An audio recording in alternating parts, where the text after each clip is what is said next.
আমরা কিছুক্ষণ আগে একটা নামাজ পড়েছি। কিসের নামাজ? এশারের নামাজ।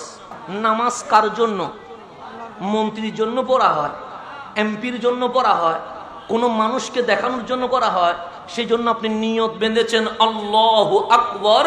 এই নামাজ দুনিয়ার কাউরে দেখানোর জন্য নয়, এই নামাজ একমাত্র আমার আল্লাহকে রাজি করার জন্য। কথা ঠিক নেই? এখন গভীর মনোযোগ। আমি এসেছি মাহফিলে, আপনারা তাকবীর দিয়েছেন, তাকবীর মানে সম্মান করেছেন। আমি যদি নামাজের সময় আসি, কেউ কি তাকবীর দিবে? কেন? নামাজ এটা ইবাদত কাজ।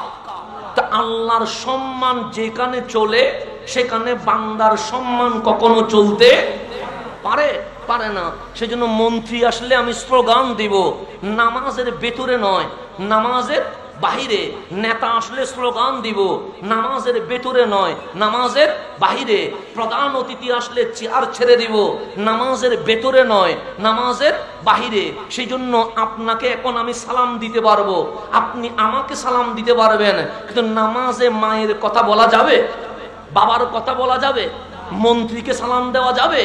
রাষ্ট্রপতির তুষামতি করা যাবে? যাবে না। কেন? নামাজে কারো কথা বললে নামাজ আর নামাজ থাকে না, এটা ভেঙে যায়। কারণ নামাজ একমাত্র কার জন্য। এখন আসেন, নামাজে যখন যান, দোকান বন্ধ করে ফেলেন, চাকরি থেকে বের হয়ে যান, ব্যবসা ক্লোজ করেন, যান কোথায়? মসজিদে। গেলেন মসজিদে, মনে মনে কি বলছেন?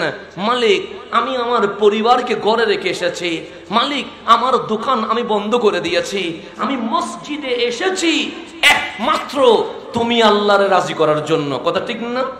এই কথা আমরা মনে মনে বলি কি বলি না? নিয়ত যখন বাঁধলাম আল্লাহু আকবার, মুখে বললাম আল্লাহু আকবার, মনে মনে বললাম আল্লাহ তুমি রাজি হয়ে যাও। সানা পড়লাম, কিন্তু মনে মনে বললাম মালিক তুমি রাজি হয়ে যাও।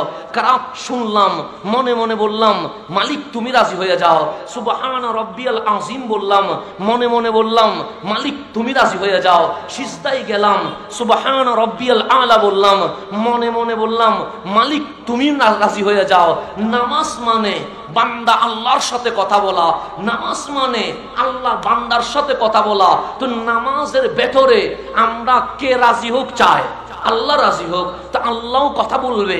তো এক রাকাত চলে গেছে, আমি বললাম মালিক তুমি রাজি হয়ে যাও। দুই রাকাত চলে গেছে, আমি বললাম মালিক তুমি রাজি হয়ে যাও। তিন রাকাত চলে গেছে, আমি বললাম মালিক তুমি রাজি হয়ে যাও।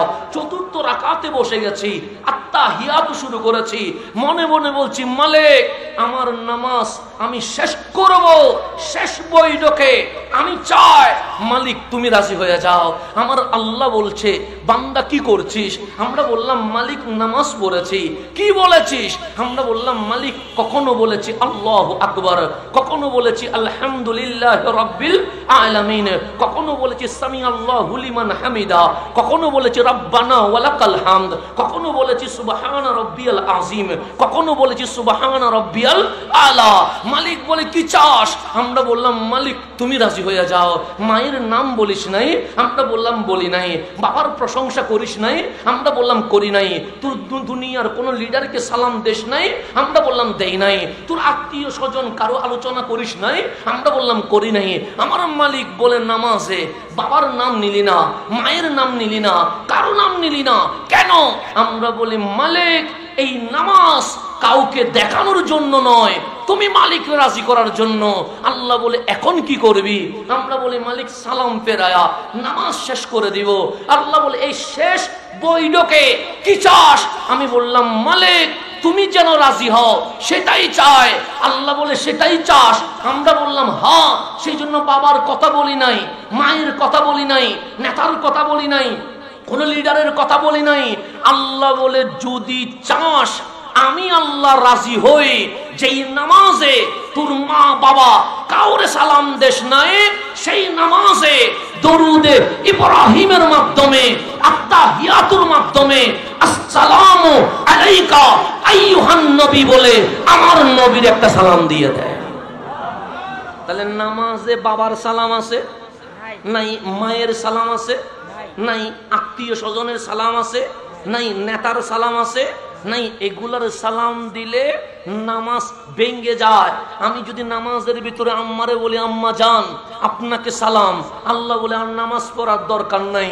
আমি যদি বলি আব্বা জান আপনাকে সালাম, আল্লাহ বলে ওই নামাজের দরকার নাই।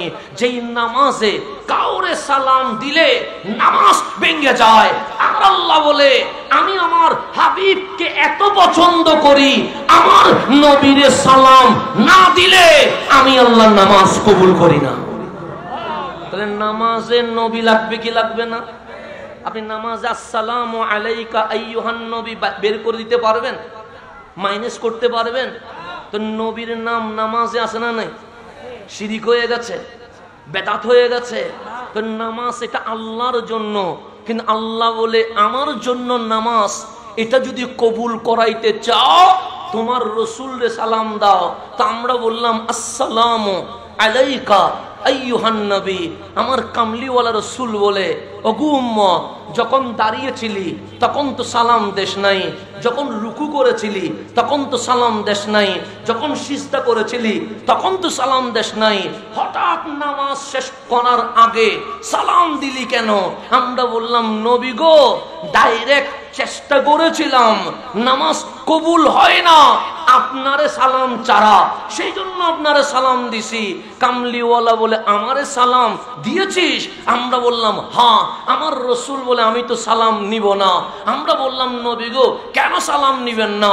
আমার কামলিওয়ালা বলে আমার আলী আছে, আমার ফাতেমা আছে, আমার হাসান আছে, আমার হুসাইন আছে, আওলাদের রসুল আছে, দরুদে ইব্রাহিমের মাধ্যমে আমার আওলাদের রসুলকে সালাম দিয়ে দাও। নামাজে দরুদ ইব্রাহিম আছে না নাই? আছে না? আছে। দরুদ ইব্রাহিম পড়েন না নামাজে? কি বলেন? আল্লাহুম্মা সাল্লি আলা মুহাম্মাদিন ওয়া আলা আলে মুহাম্মাদ। সাল্লি আলা মুহাম্মাদ বললেন, রাসূলে পাকের উপর দরুদ। তারপর বলেন কি ওয়া আলা আলে মুহাম্মাদ। এই আলে মুহাম্মাদ ওনারা কারা? ওনাদের নাম আহলে বাইত। আল্লাহ বলে আহলে বাইতের রাসূলের উপর সালাম দেওয়া আমি আল্লাহ 5 ওয়াক্ত নামাজের বিধান করে দিয়েছি। তাহলে নামাজ পড়তে গেলে আল্লাহু আকবার বলতে হয়, নামাজ পড়তে গেলে আসসালামু আলাইকা আইয়ুহান নবী বলতে হয়, নামাজ পড়তে গেলে আল্লাহুম্মা সাল্লি আলা মুহাম্মাদিন ওয়া আলা আলে মুহাম্মাদ বলে আহলে বাইতের উপরও দরুদ পড়তে হয়। এটা যখন আমরা জেনে গেছি, আমরা আহলে সুন্নাত ওয়াল জামাত শুধু নারায়ে তাকবীর দেই না। কেন? নারায়ে তাকবীরও আমরা দেই, নারায়ে রিসালাতও আমরা দেই, নারায়ে গাউসিয়াও আমরা দেই। কারণ আমাদের তাকবীরের ভেতরে আল্লাহও আছে, রাসূলও আছে, আহলে বাইতও আছে। নামাজে যেটা পাইছি তাকবীরেও সেটা পাইছি কি পাই নাই? পাইছি।